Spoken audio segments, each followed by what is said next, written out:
আসসালামু আলাইকুম। আমার যে ব্রয়লার মুরগি ছিল আমি আগে পরেও ভিডিওতে দেখাইছি, কিন্তু এইভাবে আমি ভিডিওতে কখনো দেখাইনি। আর সত্যি কথা বলতে কি, মুরগিগুলো আমি এমন ভাবে যত্ন করে পালন করছি যে মুরগিগুলোকে আমি যাই কই তাই শুনে। আর একটা কথা কি, ব্রয়লার মুরগি যে পালন করলে মানে এত সুন্দর হয় এটা আপনাদের ধারণার বাইরে। কারণ ব্রয়লার মুরগিকে মানে বেশি দিন পালন করলে এত সুন্দর হয়ে ওঠে, পর পশম, তারপরে মানে এবার মানে সাদা মুরগি তো এমনিতে একটু ঢক বেশি দেখা যায়। আলহামদুলিল্লাহ, আমি 10টা মুরগি আনছিলাম, তার ভিতরে আমি একটা মুরগি বিক্রি করছি। এখন যে কটা মুরগি আছে সুস্থ আছে। আর এখন আপনাদের দেখাবো আমি যে সেদিন টাইগার মুরগি আনছিলাম, সেই মুরগিগুলো আজকে আমি বইরে ঘরে ছেড়ে দেবো। এই জন্য আমি আগে টিন গুলো উঠে নিলাম, তারপরে আমি কাঠের গুঁড়ো দিব, তারপরে সম্পূর্ণ ঘরেই মানে ছেড়ে দিব। মানে যতটুক জায়গা আমার এই জায়গায় আটকানো আছে সেইটুক জায়গায় আমি ছেড়ে দেবো মুরগিগুলোকে। আর বিশেষ করে যদি আমি কাঠের গুঁড়োর চিতে যদি আমি তুষ দেওয়া পারি তাহলে সবচেয়ে ভালো হয়, কিন্তু আমার তো এখানে তুষ পাওয়া যায় না, এই জন্য আমি কাঠের গুঁড়োই দিব। তুষ যদি পাওয়া যেত তাহলে আমি তুষ দিতাম। আর আপনারা যারা মুরগি পালন করেন, যখন মানে মুরগির বাচ্চা থাকে তখন যদি তুষ থাকে তাহলে আপনার মানে মুরগিতে কিন্তু ওই তুষটা খায়। আপনি কাঠের গুঁড়ো যদি দেন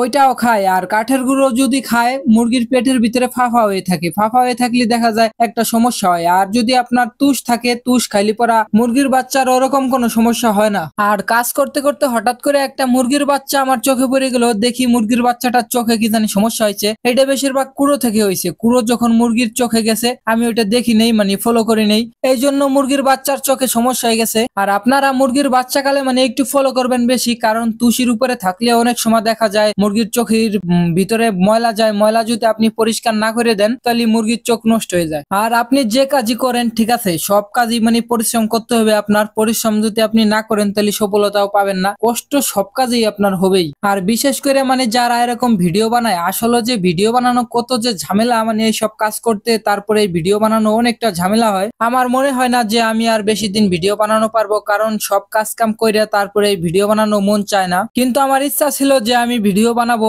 আর এই সব কাজ কাম করব।